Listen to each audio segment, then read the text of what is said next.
আসসালামু আলাইকুম। Digital marketing এ আমরা আজকে ক্লাস নাম্বার 2 শুরু করতে যাচ্ছি। Class 2 digital marketing, slide show from beginning.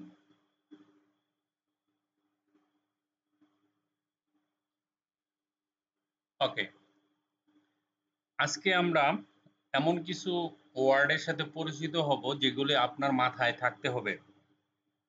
সর্বপ্রথম, পিপল বিহেভিয়ার্স, অর্থাৎ প্রথম কথা হচ্ছে আপনি যদি ডিজিটাল মার্কেটিং করেন আপনাকে বি পোলাইট, আপনাকে পোলাইট হতে হবে। আপনার বিহেভিয়ার মানে আপনার আচরণ সংযত হতে হবে। কারোর সাথে ঝগড়া করা যাবে না, উচ্চ বাক্যে কথা বলা যাবে না, কথায় কথায় রাগ করা যাবে না। আপনাকে স্মার্ট এবং মার্জিত হতে হবে, ঠিক আছে? ক্লায়েন্ট অনেক সময় অনেক কথা বলবে, কিন্তু আপনাকে ধৈর্য ধরতে হবে। যদি আপনি মার্কেট প্লেসে ভালো রিলেশনশিপ জানেন না, চিনেন না, অপরিচিত একটা লোকের সাথে কিভাবে আপনি তাকে ম্যানেজ করে নেবেন এবং আপনার পরিচয় মানে আপনার সাথে পরিচিত হয়ে যাবে, সে মনে হবে অনেক দিনের পরিচিত। কথা বলতেছেন, জীবনও দেখেন নাই। হ্যাঁ, চ্যাটিং, ভিডিও চ্যাটিং হতে পারে, তারপর মেসেঞ্জারে হতে পারে। যখন কথা বলবেন ক্লায়েন্টের সাথে, আপনার কথায় সন্তুষ্ট হয়ে 50% কাজ আপনাকে দিয়ে দিবে। পরে আপনি কাজ নিয়ে অন্য মানুষ দিয়ে করান, সমস্যা কি? গেল এটা। সুতরাং people behaviour is very important.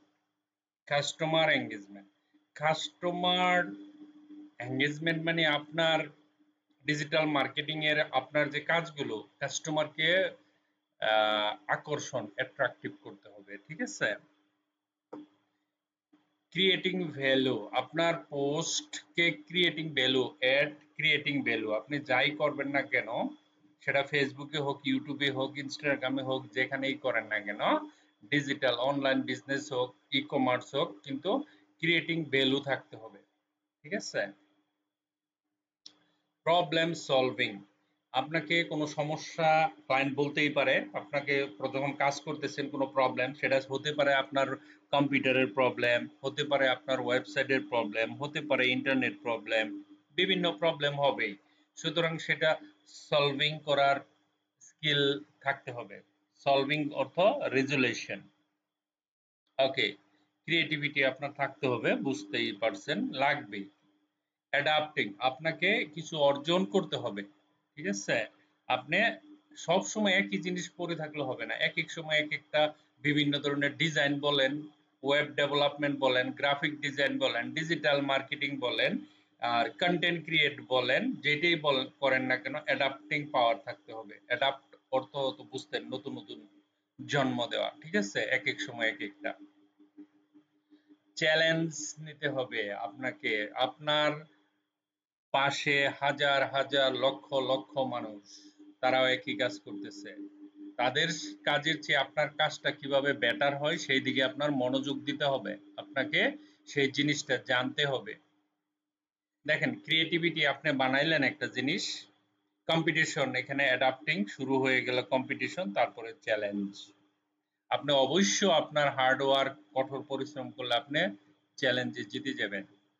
Okay, popular জার্গনস, জার্গনস মানে আপনার কাজ করার দক্ষতা। কনভার্সন রেট, আপনার কি রেট, কনভার্সন রেটটা কি? আপনি ফেসবুক, ইউটিউব যাই করেন না কেন, আপনার কিন্তু একটা রেট থাকবে, সেটা অটোমেটিকলি রেট হবে। Conversion rate, call to action. Okay, তো কনভার্সন রেটটা কল টু অ্যাকশনে কনভার্ট করতে হবে। এঙ্গেজমেন্ট রেট সেটাই, মানে কোথায়, যেমন লাইক, কমেন্ট, শেয়ার, এই জিনিসগুলো আপনাকে কাউন্ট করতে হবে এবং এখানে দেখতে হবে কার, আপনার না, ক্লায়েন্টের, ঠিক আছে? ক্লায়েন্টের কাজ করে দিতে হবে। এখন প্রশ্ন হচ্ছে, প্রশ্ন যদি করি যে আপনি এবং ক্লায়েন্ট কি বিজনেস চলবে? না, আরেকজন আছে। আপনি তো হইলেন গিয়ে মানে ক্লায়েন্ট এন্ড কাস্টমার দুই জিনিস। আপনি হইলেন বিজনেসম্যান, আপনি পরিচালনা করতেছেন দুইটা পার্টি, আপনি রেফারি। খেলবে কে? মাথায় রাখেন, খেলবে কে? ক্লায়েন্ট, যার ব্যবসা, কার সাথে? কাস্টমারের সাথে। কাস্টমার কিন্তু আপনি না, কাস্টমার আরেকজন, যিনি জিনিস প্রোডাক্ট কিনবেন, দেখবেন, লাইক করবেন, কমেন্ট করবেন, শেয়ার করবেন, ঠিক আছে? ব্যাপারটা হলো এরকম, আপনি একটা রেফারি, মাঝে দুইটা প্লেয়ার, ওরা খেলতেছে, একটা হচ্ছে ক্লায়েন্ট আর একটা হচ্ছে কাস্টমার। এই থিওরিগুলি, কনসেপ্টগুলি মাথায় রাখবেন। ইমপ্রেশন থাকতে হবে আপনার, count of the number of Times, সময়কে মূল্য দিতে হবে, কতগুলো পোস্ট, কখন, কোন টাইমে, কোন দিন, কখন কতগুলো পোস্ট আপনি দিচ্ছেন, কখন দিচ্ছেন, কোন টাইমে দিচ্ছেন, অ্যাড ক্রিয়েট করছেন, ডিসপ্লে হয়েছে কখন, কয়টার দিকে, এভরিথিং ইমপ্রেস করতে হবে আপনাকে। Reach, count of the number of people who have received your impression, এটা মাথায় থাকতে হবে। এটা আমি কালকে আলাপ করছি। ওকে, অ্যাফিনিটিস, অ্যাফিনিটিস মানে হচ্ছে আপনার অ্যাবিলিটি, আপনার দক্ষতা। Topics, page, interest, customers like other than your page. Okay, customer আপনার পেজ যাতে পছন্দ করে। ওকে, ট্রেন্ডিং টপিক, এটা নিয়ে আমরা পরে আলোচনা করব, এটা ইম্পর্টেন্ট। তারপরে সেন্টিমেন্ট, সেন্টিমেন্ট বুঝতে হবে কাস্টমারের, কোন কাস্টমার কিরকম, এগুলো আপনাকে অবজার্ভ করতে হবে। ওকে, পেইড মিডিয়া, ওনেট মিডিয়া। একটা হচ্ছে পেইড মিডিয়া, আপনাকে টাকা দিবে ক্লায়েন্ট কাস্টমারের কাছে মেসেজ বা প্রোডাক্ট পৌঁছায় দেওয়ার জন্য, টাকা দিয়ে যখন আপনি বুস্ট করবেন সেটা হলো পেইড মিডিয়া, এটাও আপনার দক্ষ থাকতে হবে। আবার ওন্ড মিডিয়া মানে আপনার নিজস্ব একটা ওয়েবসাইট আছে, সেই ওয়েবসাইট থেকে আরেকজনের জিনিস আপনার ওয়েবসাইটে রাখছেন, সেইখানে কাস্টমার আসতেছে, সেটা হলো owned media. Paid media, own media মাথায় থাকতে হবে। সোশ্যাল মিডিয়া ইনফ্লুয়েন্স, সোশ্যাল মিডিয়াটা আমরা বেশি অভ্যস্ত, ইউজ করব। কিওয়ার্ড সার্চ, নিশ্চয়ই বুঝতে পারছেন কিওয়ার্ডটা আমরা বেশি ইউজ করব সার্চ ইঞ্জিনে, এসইউ তে, মাথায় থাকে যেন। ওকে, আমরা এসইউ মোটামুটি কিছু জানি, আরো জানবো। আচ্ছা, মিমি এন্ড ভাইরাল, ভাইরাল শব্দ সবাই জানে, যেটা অনেক মানুষে দেখে, অনেক পপুলারিটি পায়, সেটাকে ভাইরাল বলে। ঠিক আছে, ভাইরাল ভালোটাও কাজে হয়, খারাপ কাজেও হয়। আর মিনি মানে নর্মাল কাজ যেটা। Analytics and host, historical, analytics and historical data, historical data থাকতে পারে, ইতিহাস ভিত্তিক। অ্যানালাইটিক ডেটা থাকতে পারে, প্রোডাক্টিভিটি থাকতে পারে। ডু ইউর হোমওয়ার্ক, অর্থাৎ আপনার প্রতিদিন যে কাজটা হবে সেটা আপনাকে করতে হবে।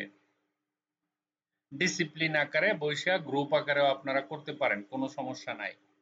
অ্যাভয়েড ইমেল, অর্থাৎ চেষ্টা করবেন যে ক্লায়েন্টের সাথে যোগাযোগ ইমেইলে না করার জন্য। প্রশ্ন করতে পারেন, কেন স্যার, ইমেইলে দিয়ে তো সহজ না। ইনস্ট্যান্ট, অর্থাৎ মেসেঞ্জারে যেমন আপনি কারোর সাথে যদি চ্যাটিং এর অভ্যাস থাকে, ধরেন আপনি মেসেঞ্জারে হোক, হোয়াটসঅ্যাপে হোক, যদি এই অভ্যাসটা কারো থেকে থাকে, চ্যাটিং দেখবেন ইনস্ট্যান্ট, আপনি একটা মেসেজ লিখছেন, সে সাথে সাথে লিখছে, ইনস্ট্যান্ট মেসেজ। এটা মডার্ন যুগে চলতেছে বর্তমানে। ইমেলটা হচ্ছে আগের।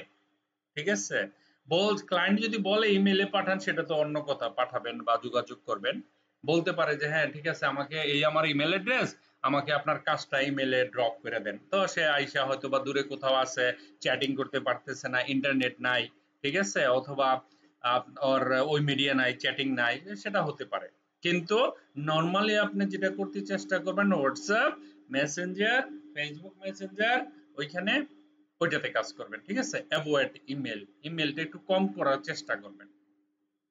এই যে use video chat, video chat use করলে ডাইরেক্ট অ্যাক্টিভ হয়, আপনি ভিডিও চ্যাট করতে পারেন, অডিও করতে পারেন, কোনো সমস্যা নাই। আমি যে প্রশ্নগুলো, যে জিনিসগুলো দিতেছি, এগুলি আপনার মাথায় থাকতে হবে, এবং দিস ইজ দ্য ডিজিটাল, এইগুলি যদি আপনি, এই স্কিলগুলো যদি না থাকে, তাহলে আপনি কেমনে ডিজিটাল মার্কেটিং করবেন বলেন। আস্ক কোশ্চেন, ক্লায়েন্টকে প্রচুর পরিমাণ প্রশ্ন করতে হবে, যত সময় পর্যন্ত আপনার কাজটা ক্লিয়ার না হয়। আরেকজনের কাজটা যে করবেন, যদি ভুল করেন প্রবলেম, কাজের মাঝে বারবার ফোন দেন ক্লায়েন্টকে, প্রবলেম। এর চেয়ে ভালো আগে তারে প্রশ্ন করে আপনি কনসেপ্টটা ক্লিয়ার হয়ে নেবেন, কি কাজ, কতদিনের জন্য, আপনি যে পোস্ট করবেন ফেসবুকে, তার কোম্পানিতে যে পোস্ট করবেন, বা যে জিনিসটা পোস্ট করতে হবে বা অ্যাড দিতে হবে, সেটা দিনে কয়বার দিতে হবে এবং কতদিন দিতে হবে, এই জিনিসগুলি সবার আগে প্রশ্ন করে একদম ক্লিয়ার হয়ে নেবেন। যদি কোনো পাসওয়ার্ডের দরকার পড়ে, ঠিক আছে, অ্যাডমিনিস্ট্রেটিভ পাওয়ার অ্যাটর্নি যেটাকে বলা হয়, সেটা যদি দরকার পড়ে তাহলে আপনি নিয়ে নেবেন, আগে আলাপ করে, কাজ করার পরে না। এটা যেন মাথায় থাকে। যেহেতু আমরা কাজের দিকে যাব, সেই জন্য আমার এই জিনিসগুলো বলতে হচ্ছে আপনাদের। স্কোপ অফ অ্যাসাইনমেন্ট, অ্যাসাইনমেন্টের স্কোপগুলো স্টেপ বাই স্টেপ সুন্দর করে লিখে নেবেন, ঠিক আছে? তারপরে প্রাইস নেগোসিয়েশন, নেগোসিয়েশন অর্থ আলাপচারিতা। আপনার সাথে আমি একটা ডিল করতে যাব, আপনার সাথে আমাকে নেগোসিয়েশন করতে হবে। নেগোসিয়েশন একটা ইংরেজি ওয়ার্ড, ভেরি ইম্পর্টেন্ট, ঠিক আছে? দুইজনের মধ্যে কথা আলাপ করে একটা ফাইনাল ডিলে পৌঁছা, প্রাইস নিয়ে, টাকা নিয়ে। আপনি এমন না যে বলে, এমন মানে কল্পনা করার কোনো কারণ নাই যে আপনি কাজটা কমে করবেন। আপনি কমে করলে কোনো ক্লায়েন্ট মনে করবো, বুঝছি উনি এত একটা পারবে না আমার কাজটা, অনেক ক্লায়েন্ট কিন্তু এরকম মনে করে। আবার যদি দেখা যাইতেছে যে প্রাইস একটু বাড়ায়া বলেন, একটু বলেন যে হ্যাঁ আমার রেট এত, এর কম না, আমি এই রেটে করব, তাহলে ক্লায়েন্টে মনে করে কি জানেন, মানে ক্লায়েন্টের পালস বুঝতে হবে, ঠিক আছে? এই যে আমাদের দেশে যেমন রাজনৈতিক আছে না, পাবলিকের যেমন পালস বুঝে না, ঠিক আছে? যে এই নেতারা পালস বুঝে না, এই নেতারা মার খায় বা প্রবলেম করে, কিন্তু যারা বুঝে তারা গেইনার হয়, এরকম আপনিও গেইনার হয়ে যাবেন। পাবলিকের, ক্লায়েন্টের পালস বুঝতে হবে কিভাবে, নেগোসিয়েশন করে, তার সাথে কথা বললে আপনি বুঝতে পারবেন সে কোন ধরনের লোক, সে কত দিবে, কত কি, তাই না? আপনি কম দামে $5 একটা কাজ রাজি হয়ে গেলেন, ক্লায়েন্ট কি সরি বাবাই টাটা। আবার দেখা যাইতেছে আপনি বলেন যে না আমাকে $20 বা $30 দিতে হবে একটা মোটামুটি, তো মনে করবে যে না, সে যেহেতু প্রাইসটা এত চাইছে নিশ্চয়ই তার ভিতরে কিছু আছে, ঠিক আছে? এটা যেন মাথায় থাকে। তারপর হচ্ছে অপটিমাইজ, কাজটা যত সুন্দর করে করবেন, অপটিমাইজ করবেন, অপটিমাইস্টিক ভাবে কাজ করবেন, ঠিক আছে? অত লম্বা সময় না, লেন্দি না, শর্ট টাইমে। Be ready to work. এখন এই যে আমি যা বললাম, এই জিনিসগুলো যদি আপনি মেনে চলেন তাহলে আপনি কাজ শুরু করতে পারেন, ঠিক আছে? আর কাজের মধ্যে কোয়ালিটি কোয়ান্টিটি দুইটাই আপনাকে মনে রাখতে হবে। তারপরে রিসার্চ করতে হবে প্রচুর পরিমাণে, গুগলে বিভিন্ন ব্রাউজারে গিয়ে আপনাকে রিসার্চ করে কাজটা কমপ্লিট করতে হবে, মাস্ট বি। হ্যাঁ, তারপরে স্ট্র্যাটেজিজাইজ যেটাকে বলা হয়, স্কেডিউল, কস্ট, কোয়ান্টিটি, রিস্ক, গোল, স্ট্র্যাটেজি মানে আগে হিসাবপত্র করা আর কি, সোজা কথা। ভ্যালু আর রিটেন প্ল্যান, প্ল্যানটা সুন্দর করে খাতা কলম নেবেন, কখন কি করবেন, কোন টাইমে ক্লায়েন্টের সাথে কখন দেখা করবেন, কতটুকু কোন একটা রুটিন বানাবেন, কখন আপনি কাজটা করবেন, কারণ আপনার জীবনে তো আরো অনেক কাজ আছে, খালি একটা কাজ তো না। সেই কাজটা কখন করবেন, গতকালকের ভিডিওতে বারবার বলছি, আপনি যখন ফ্রিল্যান্সিং শুরু করবেন আপনার জন্য আলাদা একটা রুম লাগবে বা আলাদা জায়গা লাগবে, ফ্যামিলির সাথে বসে আড্ডা গল্প করে আর করার জন্য নর্মাল আমরা লেখাপড়া করি করেন যেরকম, এরকম আপনার জন্য টোটালি আলাদা একটা চেয়ার টেবিল লাগবে, সোজা কথা যেটা। ফিডব্যাক, আপনাকে ফিডব্যাক দিতে হবে। আপনি যদি মানুষের ফিডব্যাক দেন, আপনার ফিডব্যাক দিবে। একটা কাজ ভালো খারাপ, ভালো লাগলে ভালো বলবেন, খারাপ লাগলে খারাপ বলবেন, ফিডব্যাক দিবেন। ক্লায়েন্টের কাছ থেকেও আপনি ফিডব্যাক নিবেন, কাস্টমারের কাছ থেকে ফিডব্যাক নিবেন। ফিডব্যাক নিয়ে ক্লায়েন্টকে দিবেন, দেখো এই যে কাস্টমারে তোমার ওয়েবসাইট, তোমার প্রোডাক্ট সম্পর্কে এই ফিডব্যাক দিছে, এগুলি ভেরি ভেরি ইম্পর্টেন্ট, ঠিক আছে? তারপরে বি রিয়েলিস্টিক, বাস্তবের সাথে আসেন, কল্পনার জগতে না। হ্যাঁ, আমি বসে বসে এত এত ডলার কামাই করে ফেলবো এরকম না, আপনি বি রিয়েলিস্টিক, যেটার জন্য আপনাকে দরকার স্কিল ডেভেলপমেন্ট। টাইম এবং ওয়ার্ক, আপনার টাইমের সাথে ওয়ার্কের অবশ্যই একটা সামঞ্জস্য থাকবে, ঠিক আছে? যখন কাজ করবেন তখন কাজ, ঠিক আছে? সেই টাইমটা আপনি বের করে নেবেন, না হলে কিন্তু সমস্যা হয়ে যাবে। প্রজেক্ট ডিটেলস, প্রথম ক্লায়েন্ট, এটা তো বলছি, ক্লায়েন্টের কাছ থেকে প্রজেক্টটা ভালো করে বুঝিয়ে নেবেন। ওকে, আপনাকে ধরেন একটা ফেসবুকের আইডি দিয়ে বললো যে এই ফেসবুক আইডিতে তুমি এই অ্যাডটা প্রতিদিন পোস্ট করবে, আপনার আইডি পাসওয়ার্ড টাসওয়ার্ড সব দিয়ে দিল, ম্যানেজার বানাই দিল, ওদের কিছু ওই আইডিতে আপনি দেখে দেখে যেগুলো ভাইরাল ভিডিও ওইখানে অ্যাড পোস্ট করবেন, ঠিক আছে? তখন আপনি স্কেডিউল বানায় নেবেন যে আপনি তো সারাদিন বসে থাকবেন না, তাই না? সারাদিন আপনার তো আবারও বলছো অনেক কাজ আছে। আপনি মনে করেন দিনে 3 বার পোস্ট করবেন, সেই টাইমটা নিয়ে নেবেন, বা 2 বার বা 1 বার বা সপ্তাহে 2 দিন 3 দিন, এগুলির জন্য একটা স্কেডিউল করে বানায় নেবেন, ঠিক আছে, পোস্ট করার জন্য। লাস্ট, সারাদিন শুধু কাজ করলেই হবে না, আপনাকে কি করতে হবে, ভ্যাকেশন নিতে হবে, ছুটি নিতে হবে। ছুটি না, এটা তো ক্লায়েন্টের কাছ থেকে নেওয়া যাবে না। আপনার যেমন সপ্তাহে ১ দিন, হ্যাঁ? আপনার সপ্তাহে ১ দিনের দরকার আছে ভ্যাকেশন। ধরেন আপনার ফ্যামিলির সাথে কোথাও গেলেন, ফ্যামিলিকে নিয়ে গেলেন বা নিজে ভ্যাকেশন গেলেন, বন্ধু-বান্ধব নিয়ে আড্ডা দিলেন, কোথাও গেলেন বা একটা ফ্রি একটা পিকনিকে গেলেন, করলেন ফ্যামিলি নিয়ে। ধরেন আপনার বন্ধু-বান্ধব নাই, ধরে নিলাম, হ্যাঁ? বা আপনার মা-বাবা দেয় না বন্ধু-বান্ধবের সাথে কোথাও যেতে। আপনার মা-বাপকে নিয়ে, ভাই-বোন নিয়ে, ছোট ভাই-বোন নিয়ে একটা পিকনিক করেন। মানে ওই টাইমটায় কাজের কথা মাথায় আনা যাবে না। টোটালি আলাদা একটা জগৎ। ঠিক আছে? অথবা কোনো রেস্টুরেন্টে গিয়ে খেয়ে আসলেন। তারপরে হাঁটতে গেলেন। এই জিনিসটা মিনিমাম ১ দিনের জন্য আপনাকে সপ্তাহে ৩ থেকে ৪ ঘন্টা আপনাকে রিল্যাক্সন এ থাকতে হবে। ঠিক আছে? রিল্যাক্সন যদি নেন তাহলে দেখবেন যে আপনার মাইন্ডটা ফ্রেশ থাকবে। সবসময় মাইন্ড চাপার মধ্যে দিয়ে কাজের পর কাজ, কাজ, কাজ, কাজ করলে হবে না। আপনাকে সপ্তাহে ১ দিন আপনার ভাই-বোন, তারপরে পিতামাতা সবাইকে নিয়ে দেখবেন যে হয়তোবা আপনার ফাদার বিজি, ব্যবসা করে সময় দিতে পারে না। না, আপনি বুঝাবেন যে সবসময় এরকম না। এট লিস্ট ফ্যামিলিকে নিয়ে ৪-৫ ঘন্টা কোথাও ঘুরে আসবেন। Bangladesh is very beautiful country. যেকোনো জায়গায় পাশের গ্রামে যান, আত্মীয়র বাড়ি যান। আত্মীয়র বাড়ি না গেলে কোথাও কিছু খাবার কিনে নিয়ে কোথাও গিয়ে বইসা খাইলেন, হ্যাঁ? ঘুরে আসলেন। এটাই রিল্যাক্সেশন। এটাও করতে হবে। ঠিক আছে?